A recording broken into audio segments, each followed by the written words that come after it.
One thing I sure got sick of this year was O.J. Simpson. Oh, ish. Before we found out he was not guilty, I really thought that he may have done it. Yeah. You know? I guess you never know. I was thinking the same thing. Mm-hmm. Remember when the Hudson and Bauer singers came in last year and tried to explain the trial in simple terms? Hey, the O.J. trial is going to, the second half or whatever, the defense is going to present its case now. Yeah. And it's really important, I think, for everyone, even children, to understand what's going on in the O.J. case. Do you? Well, I do. I think it's important because, it's something that really is very essential to most of our lives, that we know every detail of what's going on. And kids especially don't really have a vehicle for this, so I've created one. Oh, well, A how song nice. for kids to learn. Mm-hmm. And Good. it involves A.C. Collins, and because he was the one who helped, of course, the famous ride. I think you guys are familiar with A.C. Right, yeah. AC sure, yeah. started it all. I'm a little out of breath. I ran down the hall. Remember the ride of Paul Revere is not the most famous ride anymore. ACBD1OJ hoped would help him get away.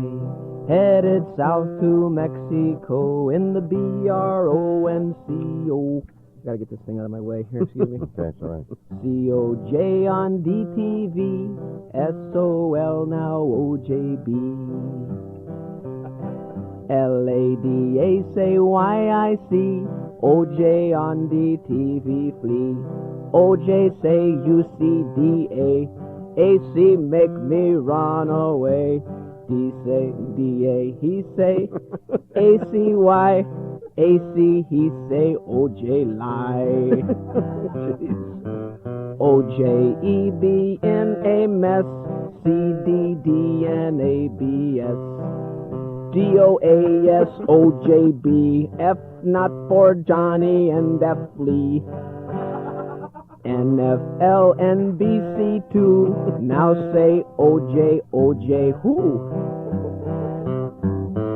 Saw OJ at USC, OJDBMOC. Got the BA, did OJ, got his bad A hauled away. Since disowned by USC, OJ's BAD. I see OJ and a cell, OJB and JAIL. What? Mm-hmm. Ito say ta-ta OJ, OJ say okay I pay. If you and I see OJ walk, FIRE Marsha Clark.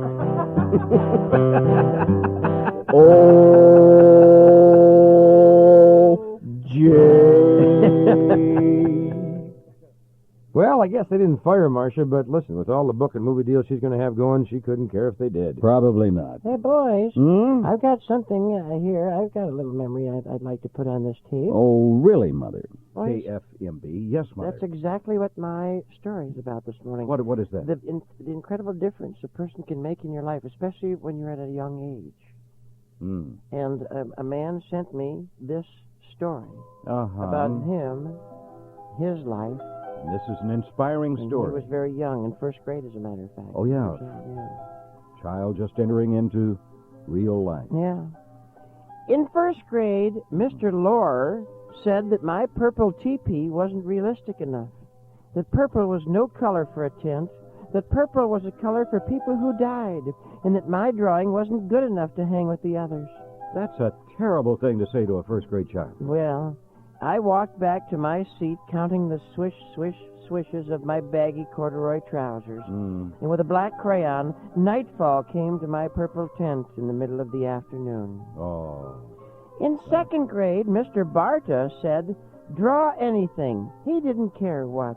Mm-hmm. I left my paper blank. And when he came around to my desk, my heart beat like a tom-tom while he touched my head with his big hand. Yes. And in a soft voice, he said, the snowfall. Hmm. How clean and white and beautiful. Oh, that's charming. Years later, Mr. Lohr was sent to a sensitivity seminar where he met Mr. Barta, one of the teachers. Yes. They now live in a trailer park together where they cook and sew and play with cats. Thank you very much. Other L. Butterbreast. by inspirational stories. Certainly inspiring. Thank you, Mother. You're welcome, man. Well, that was beautiful, Mother. Thank you. Well, 1995 was a very important year for me. It was the year I became automated. I bought a computer. Oh, yes. Yes, you know, a lot can happen on a computer. Yes, I think I know what you mean. So people are falling in love on computers all the time now. No kidding. And it's kind of safe. Yeah, I guess it would be. Yeah. Safe love. Yeah, Karen Wilkening call girl ring on a computer now. I can see it now. Let's see, that'd be $45. What for? Well, I met her in the web and the internet. I asked her name and she typed in .com : Alt F1 controlling. Rebooted, all of a sudden she was gone, but then I saw her appear when I pushed page and she was holding .com and still colon. Said she was from Poland. Of course. It's kind of neat. You can have these long-term relationships. Yeah. Long distance, rather. International. That's what I mean. House of Pancakes, yeah. Well, I don't really understand this yet. I never really surfed the internet.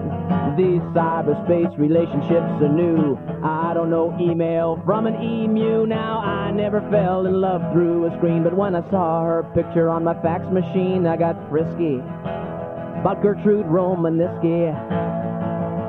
I said, baby, why don't we just make a Warsaw Pact? Yeah, we ought to be online forever. In fact, would you web me? She said, this is heavy.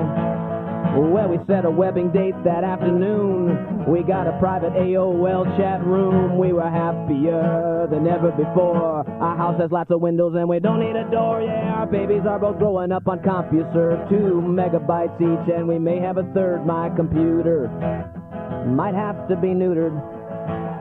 I think it would suit her. Gertie, she never deserted me. She can't really hurt me. It's safe here, inside my computer. I'd never reboot her. Gertie. Well, he's back. You mean Ted? Yeah, we had to put Ted on this tape more than just once. Why? It's in his contract. Oh. This is the first time I've spoken to you since and I mentioned on the air that I was going to pick up my brand new GMC Suburban, and I was so excited about it, remember? Yep. Okay, so I go down to Marvin K. Brown, and I pick up my Suburban, and I drive it to work, go to the KFMB studios, and then that's around 3 o'clock in the afternoon. Get done with the news at 6:30 and get off the air at 7. Drive home takes me about 25 minutes, 30 minutes. That would be 7:30, so that's 3 to 7:30 that I have owned the Suburban. Yeah. I wheeled into the driveway, make a left turn, and had a previous truck that I was able to swing in and go right into that garage just fine. However, however, this particular truck the Suburban is longer than the previous truck. So as I'm going in the garage, the radio is playing, so I don't hear because the radio is playing in the truck, and I'm just tooling in nicely. I don't hear the current. Now, ooh, that's hard for me to do now. That noise is the side of the truck collapsing against the side of the wall in the garage. What I needed to do was pull up to the side and then back up and then go straight in. There's plenty of room on both sides, and there's plenty of room for the length of the truck. It's just that you can't just make this left turn that I've been making previously with a smaller vehicle. So I'm a lucky guy because the next day we're going on vacation. So we get them all. We're talking 7 folks, all the boys, and Damien 1 and Damien 2, of course, in the truck and going down to the airport. So I leave the truck in the airport parking lot, and I call Marvin K. Brown and leave a message saying, "You're not going to believe this." And they're saying, yes, we are. No, fortunately there was nobody there. I called early enough I wouldn't have to tell anyone this, as in even face-to-face on the phone. So I tell them, look, Do me a favor. Here's what happened. I had this truck 4.5 hours, maybe. I whacked the side out of my brand new Suburban getting in the garage. Would you do me a favor? The truck is at C by the pole in the new parking lot. Would you pick it up while I'm gone? I don't want to look at the dent in the side and the scratch off the paint and the chrome that's been ripped. Would you do me a favor? Would you pick it up for me and take it to the body shop and do the work? And then I'm coming back on Friday. This is now Monday, and would you put it in the parking lot for me? So we go to New York. We go visit. We do this. We get sick. We come back. I call from New York at Kennedy Airport. I tell them, look. I'm coming back, and we're going to be back around 9:30 tonight. Could you put the truck back in the parking lot and then call my phone at home and leave a message as to where in the parking lot you're going to put it? Okay, get on the plane. 5 hours to Los Angeles. Get to Los Angeles, and we get to Los Angeles early. So we thought we were going to have a 2-hour layover. The plane has no headwinds. We get there early. We got a 3-hour layover. So I say, wait a minute. Let's go and get to an earlier flight that's going to leave here in 45 minutes. Let's get that. Get on the phone, make a reservation for that airline. Get it. They say, yes. Come on. We go. Now we have to walk. We're going to leave our luggage. It's going to be put on the other plane anyway. We're not going to wait for. And we're going to leave and go to this other terminal. I asked this cop, this cop. I say, officer, where is this airline? Oh, that's over in the Bradley terminal. Okay, I say, everybody, we can walk. No, forget that truck. Forget the tram. Forget the one that takes you to the other airline. Let's get on there. We'll just walk, and we'll make this. We'll get there, buy the tickets, get to the gate. We go out there, and we're walking. I finally say, hey, you all stay together. I'm going to run, get to the terminal, get the tickets, and I'll be early. I run. I want you to picture Jesse Owens. You got Jesse Owens in your mind? All right, I'm running. It's not at the Bradley terminal, you yuss. It's in Terminal 1, which is the furthest totally around the horseshoe at LAX to the far side. In the first terminal, we were totally across LAX. In another terminal, he gave me the wrong terminal. So I'm in there, and I'm running. I get in there. We do, in fact, get the tickets and get on this airplane and come down to San Diego. Now, I get inside the terminal, call my machine at home, my answering machine, to find out the message where they left the truck. I make a small miscalculation by putting coins in the coin box. It's a toll call, thanks to the breaking up of Mother Bell. It's a toll call from the airport to my house. I don't charge it on the calling card. I put the coins in. Now I'm listening. I've been gone a week. There's 18 messages on my machine, says the little lady in the machine. So I'm listening to these others. I'm trying to get through them as fast as I can. I'm worried here, as fast as I can. And obviously, this is the calls that have been made today, Friday. So all the other calls are from Monday, Tuesday, Wednesday, Thursday. And then suddenly I hear, zing.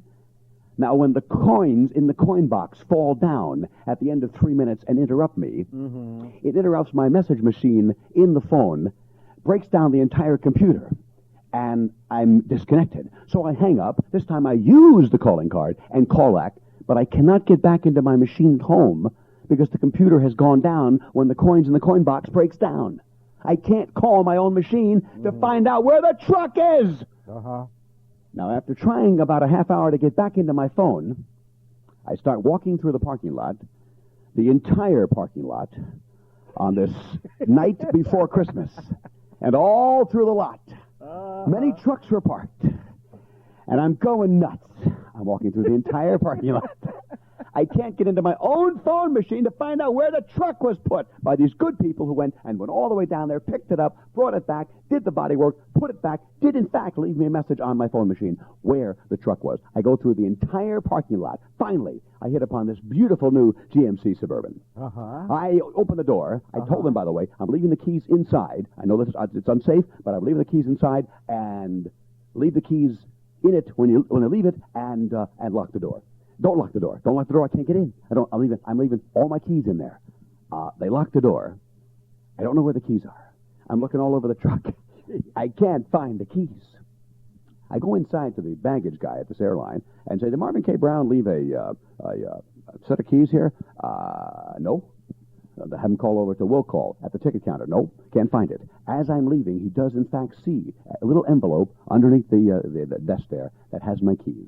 Finally, way late at night, after spending extra money to catch this early flight, not to have a layover at LAX, in the wee hours of the night at San Diego Airport, I find my keys, get in the truck, and go home. Now Now I'm going back an hour later to go get the luggage on the flight that's arriving that we were supposed to be on originally from LAX and realize it's the night before Christmas.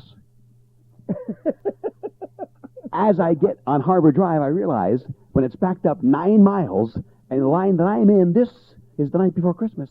I'm going back to the airport to get my luggage. I'm going to be here the rest of the night. And I was. Now, the lesson here, boys and girls, is... Don't grow up to be Ted Light. Yes! You know, here's a guy that I got tired of seeing and hearing about this past year. Geraldo. It seems like Geraldo was everywhere. Yeah, well, at least somebody finally punched him out in the nose. Well, yeah. That was a good one. That was one of the good things that did happen. No, actually, what we're doing here is Geraldo's getting punched in the nose again. Yeah, he tried to break up a fight on his show, got punched in the nose, and they said it was swollen up bigger than his ego. Yeah, and that's big. Mm-hmm. Dick Geraldo, we finally come to our senses. He acts so defenseless, so innocent, so pure. It must be sweeps time. We know that he's got his reason to spice up his season. He gets punched in the nose. When you shot your butt with collagen, that was quite disgusting.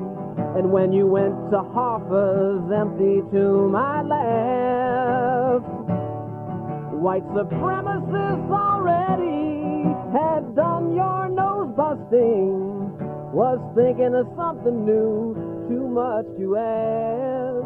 Dick Geraldo. Everyone I know wants to throw one big punch to put him off of the air. When he needs ratings, he don't get too intellectual. He has to let somebody deck him, punch him or inject him. Next time I hope gay Nazis kick him in a most private place. You mean like in a church? Yeah, church or an alcove. Mm-hmm. Some sort of a Kick him in the alcove. Kick him in the alcove. Wow. Dick Geraldo.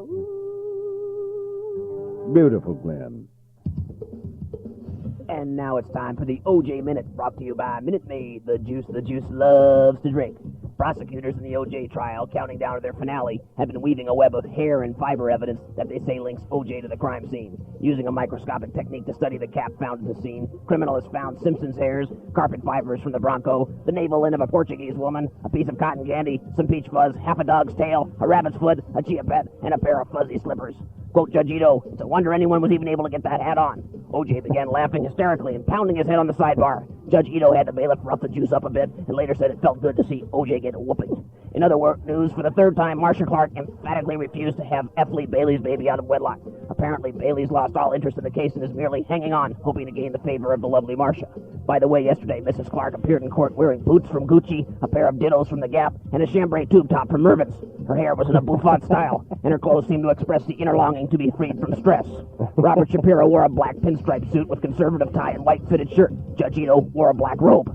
In other news, 5 jurors fell asleep during monotonous DNA testimony, 2 others requested reading lamps be installed, and 1 threatened to hold his breath until the bailiff brought new batteries for his Walkman. After yesterday's proceedings, prosecutor Christopher Darden announced he's filing a $1 million personal injury lawsuit against the makers of the Flowbee hair cutter. Darden claims his life was endangered 2 years ago when his Flowbee got stuck to his head and wouldn't turn off. Darden says he's been traumatized and doubts if he'll ever be able to grow dreadlocks again. And that's it for the OJ Minute, brought to you by Minute Maid, the juice loves to drink. Every once in a while, we get to hear from our gangling Nordic friend, You mean Sven? Sven Meter. Mm-hmm. Boys, Yes, what, boys, I'm on the phone here with Sven. Sven Sven Nader. Nader. You remember Sven, who used to be a regular on this show? Yeah. And now he's out. He's been so busy doing so many other things. Remember, he played basketball for so many years. For Yes, he did. For the Clippers and the Lakers. and everybody. Yeah, everybody. Yes, right. He's on the phone. Is he? Let's talk to him. Well, let's talk with him. Well, all right. Hello, Hudson and Bauer. Yeah, sure. Hey, hello there. This is Hudson and Bauer. Who is this? Hudson and Bauer, Sven. Well, I know that. I said, who is this? Oh, This is you're a question. you're Sven. Yeah, okie doke. Now you're getting some places. Uh-huh. All right. Yeah, we got that part down, too. Oh, you know that, do you? Yes. Well, Don, that's good. Sven. Well, hello there. Well, Who is this? Wait a minute. we've already done that. Deja vu. All over again, huh? Sven, how in the world are you? I'm pretty fine. Uh-huh. So you never guess. Yeah? Yeah, I was just back in Oslo. I was back in Norway. You're... In Oslo, Norway. I was there for the... Oslo? Oslo. It's in Norway. In Norway. Yeah, sure. I got relatives there, you know. Yes. Yeah. And my good friend Lena and Oli, Uh-huh. they went back there with me. No kidding. And I was talking to this is the doggondest thing. What happened? They went to a Beach Boy concert. A Beach Boy concert Can you in believe- Oslo, Can Norway? you believe that? The Beach Boys are in Oslo. I guess they're on the world tour, Uh-huh. you know. Yeah. And they're going to every place. Now, even in Oslo. Yeah. So they was there at the arena. No kidding. The Oslo Arena, Uh-huh. they call it. Yeah. You know. Is that indoor or outdoor? I don't know. Uh-huh. I never been there. Sven, get on. They was there. Uh-huh. And, well, Lena, she just fell in love with the Beach Boys. Did she? Oh, she told her she wanted to do something special, Uh-huh. you know, for the Beach Boys to So- honor them, Uh-huh. you know. Well, that's So natural. guess what she decided to do? What? Have a tattoo. She's going to have a tattoo. She did already. Can you believe that? No kidding. Of the got Beach the- Boys? Yes. She went to the tattoo man, Uh-huh. and she says, I want to have, because she talked to Oli, you know, and she's told him she wants to have a tattoo. Uh-huh. Well, Oli says, I suppose if you really love the Beach Boys that much, but don't be having it any place where everybody can see it. Uh-huh. Put it somewhere else, yes, you and me can see it, you know. Uh-huh. So Of she course. decided to have it on her rear end. Can you believe that? On her rear end. I can't believe it either. She went to the tattoo man. She said, I want to have beach printed on the one cheek of my butt Uh-huh. and boys on the other. Can you believe? And he says, well, that's $10 a letter. A letter? Yes. Wow. She knew that Oli wasn't going to pay for that. No, I guess Too not. expensive. Mm-hmm. So she told the tattoo man that. He says, well, how about we just put one big B on the one cheek Mm-hmm. and one big B on the other bun there. Sure. And so, and she says, yeah, I think that would be okay. Mm-hmm. So he did that. Yeah. So she was so excited. She was. She got home, you know, and she says, hey, Oli, I got the tattoo. Well, you see this. Mm-hmm. She pulls her pants down, Yeah. sticks her butt right up there at Oli. Yeah. Well, it was something else. Oli stepped back and he says, who in the heck is Bob? Thanks to make it.